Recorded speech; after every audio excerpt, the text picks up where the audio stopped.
Pensa quins són els teus errors i intenta canviar-ho. No pensis en els teus errors, sinó en la solució. Per exemple, si tu et ratlles molt, en comptes de seguir-te ratllant, pensa que el problema és teu per ratllar-te. Sempre li estàs donant voltes a tot, intenta sortir d'aquesta espiral. Intenta practicar el pensament oposat. Quan et vingui un mal pensament, pensa en un de bo. Per exemple, jo ara mateix podria pensar ahir va haver-hi una tia que em va donar carbassa i podria estar donant-li voltes, o quan em vingués aquest pensament, pensar on la mateixa circumstància en la part favorable, pensar, mira, vaig ser valent i vaig entrar-hi.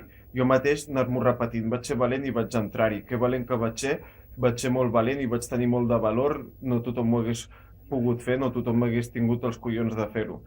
On podria pensar, merda, perquè em va donar carbassa, potser perquè sóc lleig, potser perquè no ho vaig fer bé, perquè no vaig parlar bé, fa per què, no sé què, no. Intenteu mirar les coses bones. Jo podria estar ratllant-me cada dia per moltes coses i intenten entrar-me aquestes ratllades a la ment, però me les intento treure ràpid d'allà. Intento substituir-ho per pensaments positius. De vegades sí que m'entra una ratllada i no me la puc treure del cap, em comença a donar voltes, però és com una lluita contra jo i jo.